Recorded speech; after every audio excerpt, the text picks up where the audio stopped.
오늘 우리에게 주신 하나님의 말씀은 마태복음 11장 2절에서 10절 말씀입니다.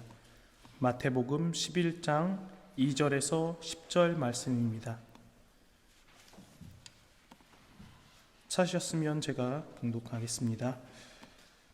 요한이 옥에서 그리스도께서 하신 일을 듣고 제자들을 보내어 예수께 여짜오되 오시리가 당신이오리까? 우리가 다른 일을 기다리오리까?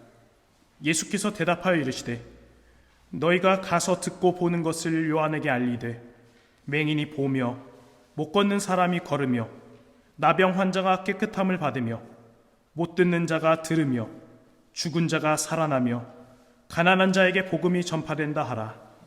누구든지 나로 말미암아 실족하지 아니하는 자는 복이 있도다 하시니라. 그들이 떠나매 예수께서 무리에게 요한에 대하여 말씀하시되 너희가 무엇을 보려고 광야에 나갔더냐? 바람에 흔들리는 갈대냐?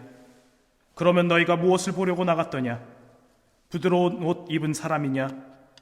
부드러운 옷을 입은 사람들은 왕궁에 있느니라. 그러면 너희가 어찌하여 나갔더냐? 선지자를 보기 위함이었더냐? 옳다. 내가 너희에게 이르노니 선지자보다 더 나은 자니라. 기록된 바 보라, 내가 내 사자를 내 앞에 보내노니 그가 내 길을 내 앞에 준비하리라 하신 것이 이 사람에 대한 말씀이니라. 아멘. 오늘 저는 마태복음 11장 2절에서 10절 말씀, 봉독해 주신 말씀을 가지고 복음, 그 아름다운 선물이라는 제목으로 함께 은혜 나누기를 원합니다. 해마다 연말연시 마이낙된 시즌이 되면 사람들의 마음은 들뜨기 마련입니다. 곳곳마다 마이낙된 장이 서고, 그리고 상점들은 그야말로 대목을 맞아서 선전하기에 여념이 없습니다. 각종 언론 매체나 다양한 인터넷 사이트를 찾아봐도 대대적으로 이 시즌을 홍보하고, 그리고 각종 이벤트를 계획합니다. 이쯤 되면 사람들의 마음은 한창 명절의 그 기분에 들뜨게 되어 있습니다. 특별히 어린 아이들에게는 아주 그야말로 최고의 시즌입니다. 갖고 싶었던 장난감 또는 원하던 전자기기를 얻을 수 있는 기회이기 때문입니다. 그렇게 어른이나 아이들이나 할 것 없이 모두 다 자기가 원하는 것을 줄 수 있는 산타를 기다리면서, 그리고 가족들과 함께 보내는 것이 일상적인 우리의 모습입니다. 예수를 믿고 신앙생활을 하는 사람들조차도 이 성탄절을 이렇게 남들이 보내는 것과 다름없이 보내는 경우가 있습니다. 그러나 예수님을 구주로 믿고, 그리고 그분의 오심을 기다리는 성도로서는 우리가 기억해야 할 것이 분명히 있습니다. 이 성탄절의 주인은 사람들의 모임이나 가족들의 따뜻한 정이 아니라, 받고 싶은 어떤 선물이 아니라 예수 그리스도라는 사실입니다. 예수 그리스도가 이 성탄절의 주인이라는 사실을 우리는 마음 깊이 새기면서 이 시간을 보내야 할 것입니다. 바라기는 저와 여러분 모두 오늘의 말씀을 통해서 주님께서 우리에게 주신 이 귀한 선물을 마음 기쁨으로 받아들이게 되시기를, 그래서 주님이 원하시는 참된 제자여, 그리고 하나님 앞에 사랑받는 자녀가 다 되시기를 예수님의 이름으로 축원드립니다. 오늘 말씀의 배경이 되는 것은 세례 요한이 헤롯 왕을 비판했다가 감옥에 갇혔을 때입니다. 그런데 이제까지 감옥에 가만히 침묵하고 있었던 이 세례 요한이 갑자기 제자들을 보내서 예수님께 직접 당신이 오실 그냐고, 그 사람이냐고 물었던 것입니다. 정작 자신이 예상했던 그 그리스도의 모습이 아니었다고 판단했던 것 같습니다. 그는 예수님의 앞길을 예비했던 사람이고, 그 누구보다도 먼저 하나님의 성령이 그분에게 임하셨다는 사실을 발견했고, 세상 죄를 지고 가는 어린 양이라고 자기들의 제자들에게도 증거했던 사람입니다. 그랬던 사람이 자기 마음에 의심이 생기기 시작했습니다. 과연 내가 기다렸던 메시아가, 우리를 구원해 줄 구세주가 저분이 맞는가?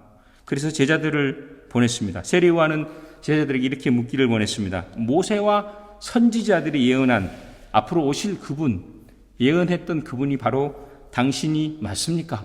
라고 물었던 것입니다. 우리 역시 대강절을 맞아서 주님을 기다리고 있습니다. 그렇다면 우리는 어떤 예수님을 기다리고 있습니까?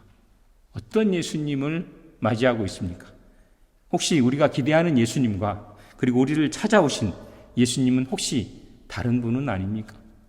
다시 한번 짚고 넘어가 봐야 할 것입니다. 세례요한의 이 뜻밖의 질문에 대해서 예수님께서는 무슨 대답을 해주셨을까요? 질문이 왔으니 대답해 주는 것이 인지상정입니다. 그런데 성경을 보면 예수님께서는 단 한마디의 대답도 하지 않으셨습니다.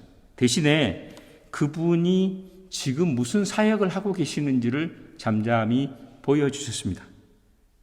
그것은 마치 이런 것과 같습니다. 말씀은 하지 않으셨어도 지금 나의 상황을 그대로 전하기를 원하셨던 것입니다. 너희가 보고 듣고 손으로 만지는 그것, 그리고 보는 그것이 바로 나 자신이다.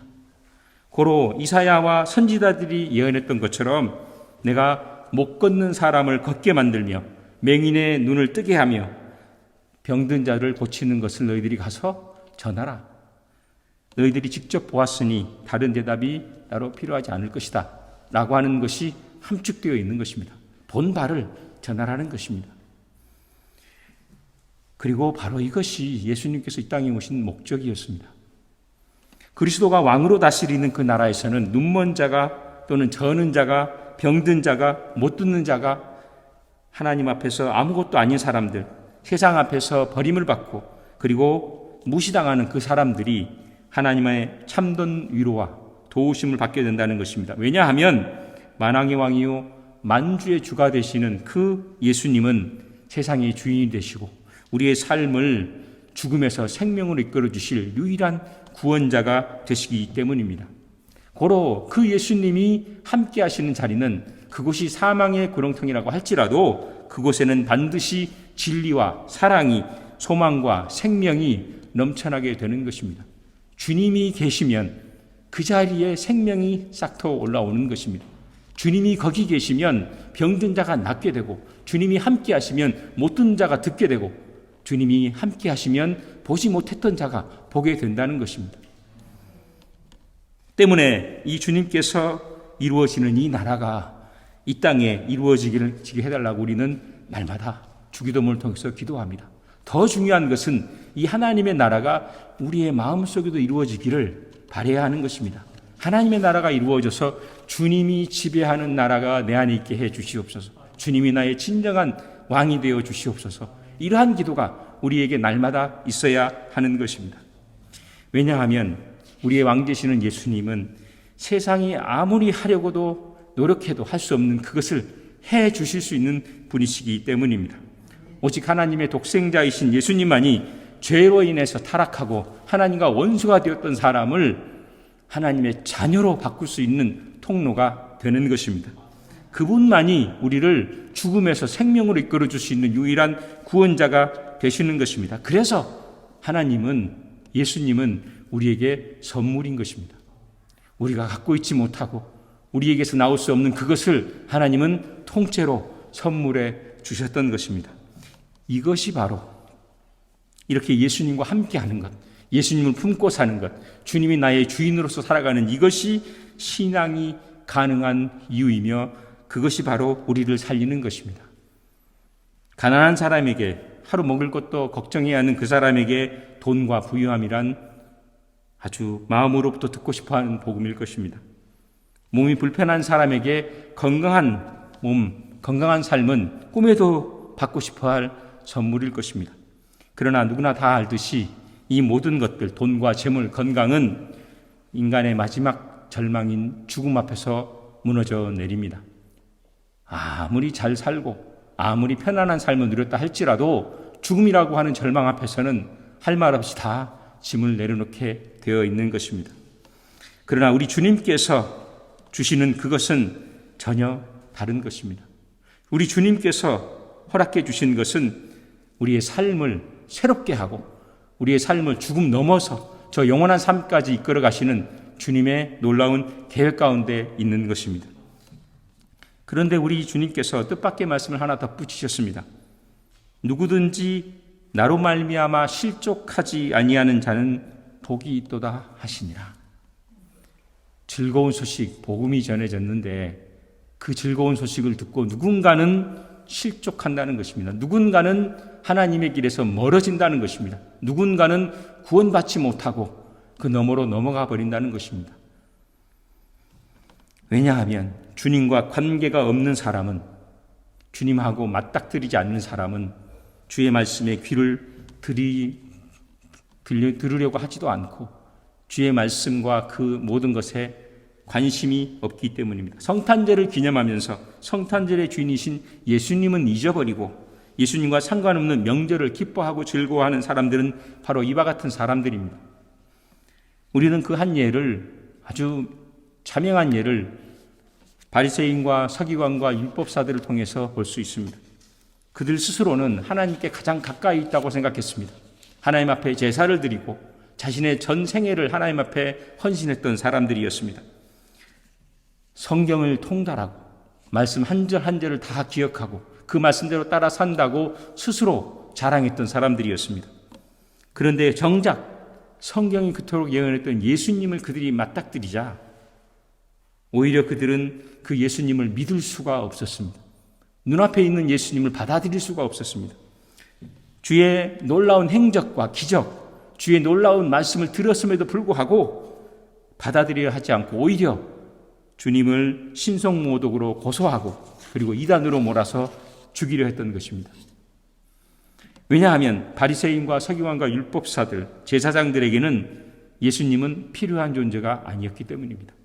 성경이 말하는 진리보다도 그들에게 더 중요했던 것은 그들이 얼마나 그들의 종교를 위해서 정성을 들이며 노력하고 있는지, 그들이 행하는 선행이 얼마나 많으며 그들이 얼마나 정확하게 하나님의 율법을 지키고 있는지에 더 집중했습니다.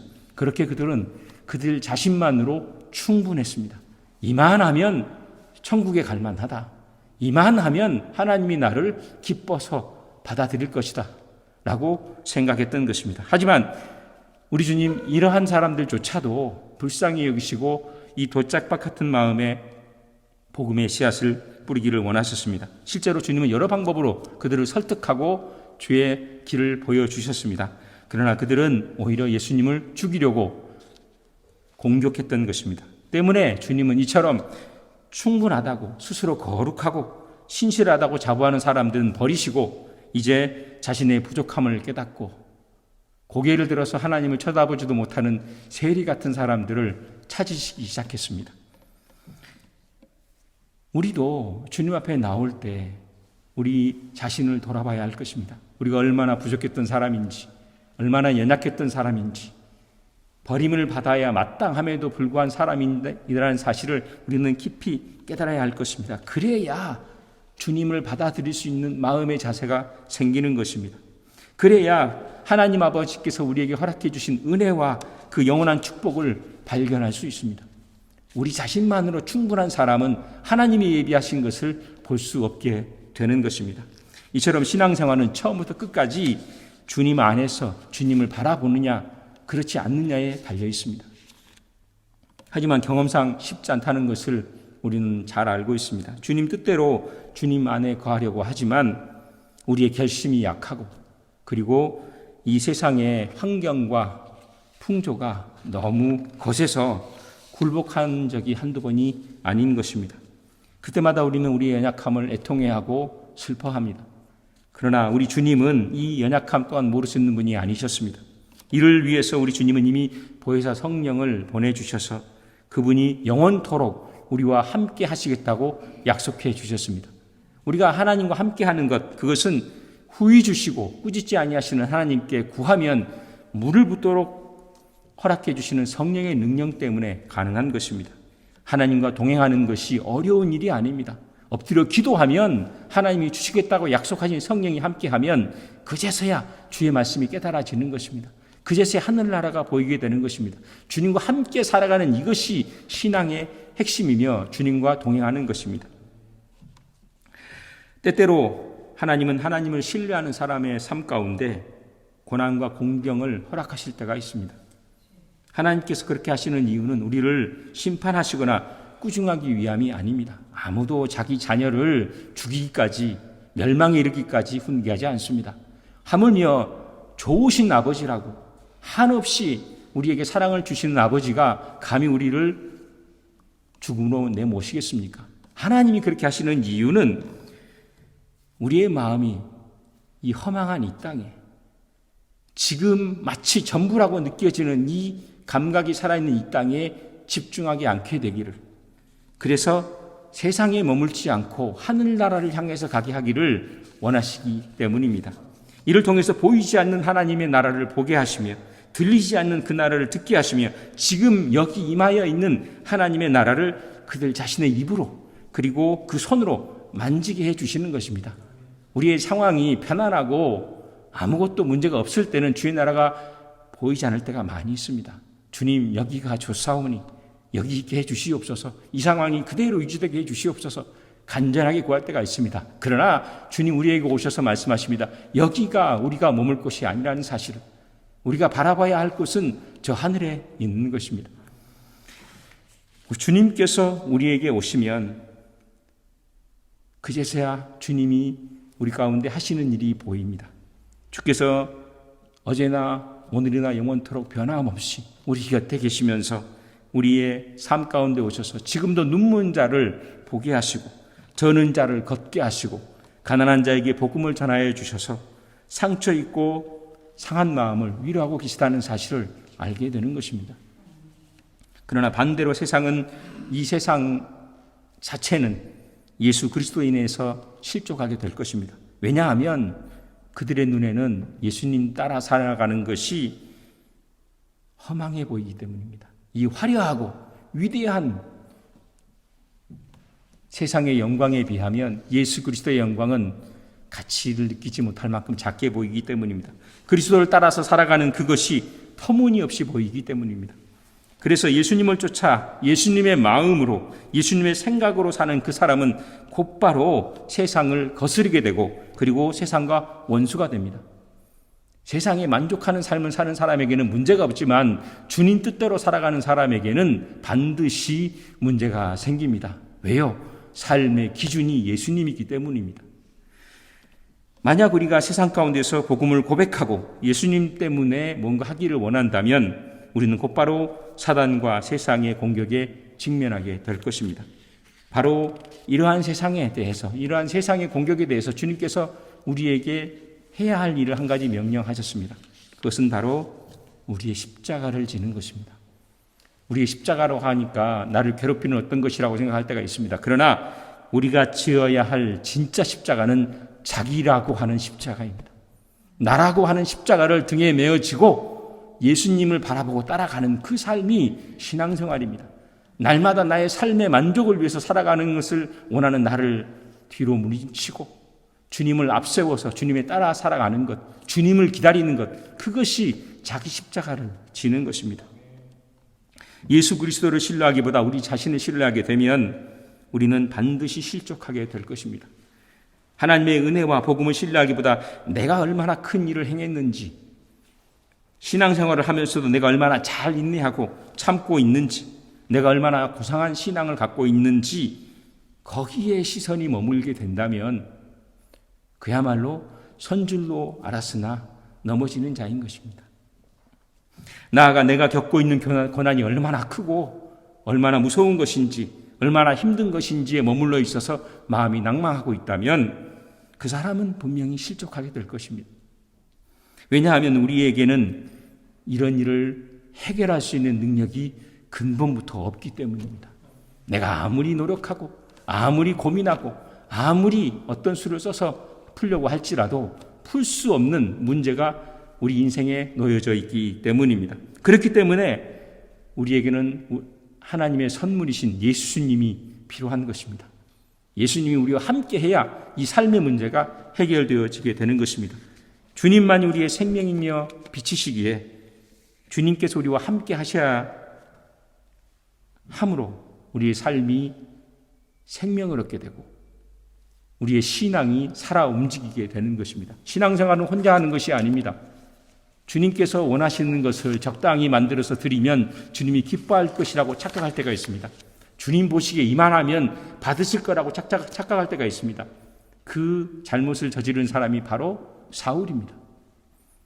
하나님 앞에 기뻐하는 제사를 드릴 만한 것들 내가 드리면 감사하게 주님이 받아주시겠지.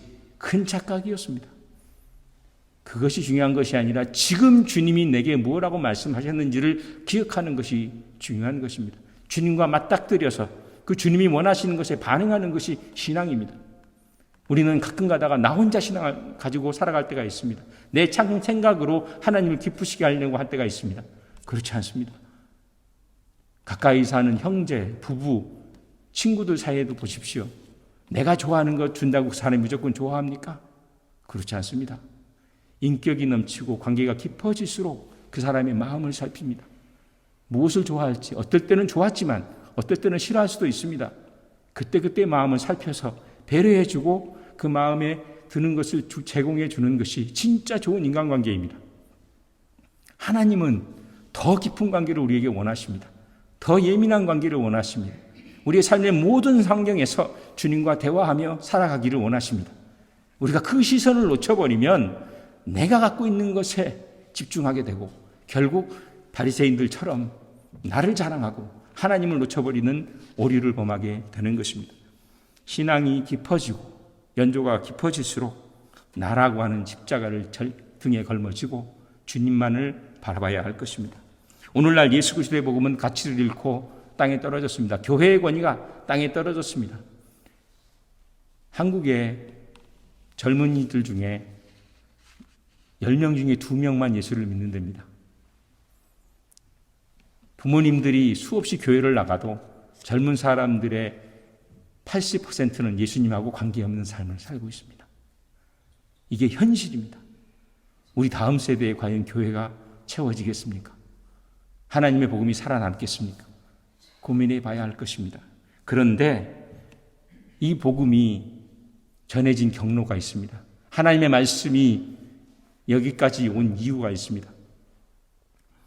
우리가 어떻게 하면 이 복음이 이 땅에 흥황하고 살아있는 말씀이 될 수 있게 할 수 있겠습니까? 우리는 예수님처럼 기적을 행할 수도 없습니다. 예수님처럼 카리스마를 내고 사람들을 변화시키지도 못합니다.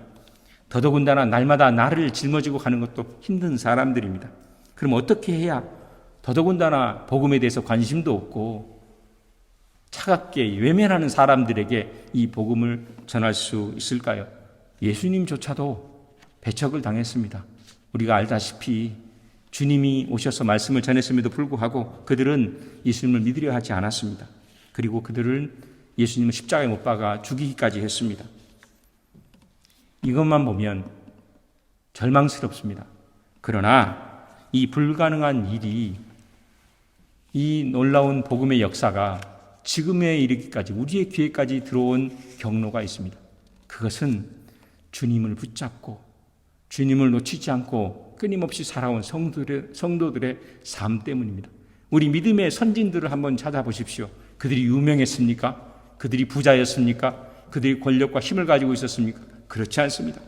고난 속에서 핍박을 당하면서도 생명의 주인이신 예수님을 붙잡은 그것을 보고 그 후세대는 거기에 생명이 있다는 사실을 깨닫고 알게 되는 것입니다. 우리가 예수를 잘 믿고 주님을 바라보고 있으면 복음은 흥황하게 되어지는 것입니다. 우리 안에 예수님이 역사하면 복음이 드러나게 되는 것입니다. 내가 힘이 있고 내가 능력이 있어서 하는 것이 아니라 주님과 함께 가면 주님의 역사가 우리 삶 속에 이루어지게 될 때 하나님의 살아계심이 세상에 증거되는 것입니다. 주님께서 변함없이 우리와 함께 하십니다. 여전히 우리와 동행하십니다. 단 한 가지, 우리의 시선이 주님을 향하여 있는지 그렇지 않느냐가 우리가 풀어야 할 열쇠인 것입니다. 말씀을 정리하고 마치겠습니다. 오늘은 주님의 오심을 기다리며 기념하는 대강절입니다. 이 대강절에 주님은 세상이 결코 줄 수 없는 선물을 우리에게 주셨습니다. 그것은 다름 아닌 예수님 그 자신이셨습니다. 예수님 자신을 이 소망 없는 세상에 그리고 우리에게 선물로 주셨던 것입니다. 은혜와 위로의 주님은 가난하고 마음이 깨어진 사람들에게 지금도 기쁨의 소식을 전하고 계십니다. 더불어 주님은 우리가 하나님의 자녀답게 살아갈 수 있게끔 날마다 하나님을 닮아서 하나님의 마음을 품고 생명을 향해서 나아갈 수 있게끔 날마다 돕고 계십니다. 비록 세상의 세력이 힘을 떨치고 그리고 영원할 것 같아도 진실하고 영원한 나라는 예수 그리스도의 나라 하나뿐입니다. 그리고 이 하나님의 나라는 다른 어떤 것도 아니고 하나님의 말씀을 통해서 복음을 통해서 우리에게 전해졌습니다. 그리고 이 말씀을 붙잡고 살아간 신앙인들의 삶을 통해서 지금에 이르기까지 전해진 것입니다. 그러므로 우리는 주님께서 우리에게 주신 이 선물, 약속의 말씀을 붙잡고 주 안에 거해야 할 것입니다. 복음의 주인이신 예수 그리스도만이 눈먼 자를 보게 하고 듣지 못하는 자를 듣게 하며 저는 자를 걷게 하고 나병한 자를 깨끗게 하며 죽은 자를 살리실 수 있는 장본이신 것입니다. 오직 이 예수 그리스도를 믿는 믿음만이 진정으로 복 있는 길인 것입니다. 바라기는 대강절을 맞아서 주님의 오심을 기다리는 저와 여러분도 주님의 선물을 마음 깊이 품고 그리고 나아가게 되시기를, 더불어 주님 안에 거함으로 어떠한 핍박과 공격이 오더라도 넉넉하게 이기고 주님께서 약속하신 하늘의 복을 받게 되시기를 예수님의 이름으로 축원드립니다. 잠시 기도하겠습니다.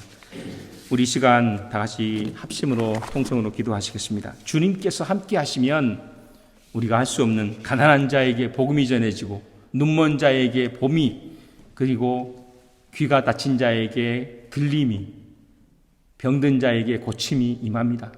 주님, 우리 이 공동체에 함께해 주시옵소서.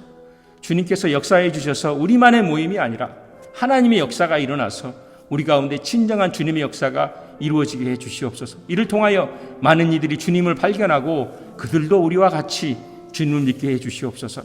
우리 다 함께 기도하시겠습니다. 사랑이 많으시고 은혜가 풍성하신 우리 아버지 하나님, 감사합니다.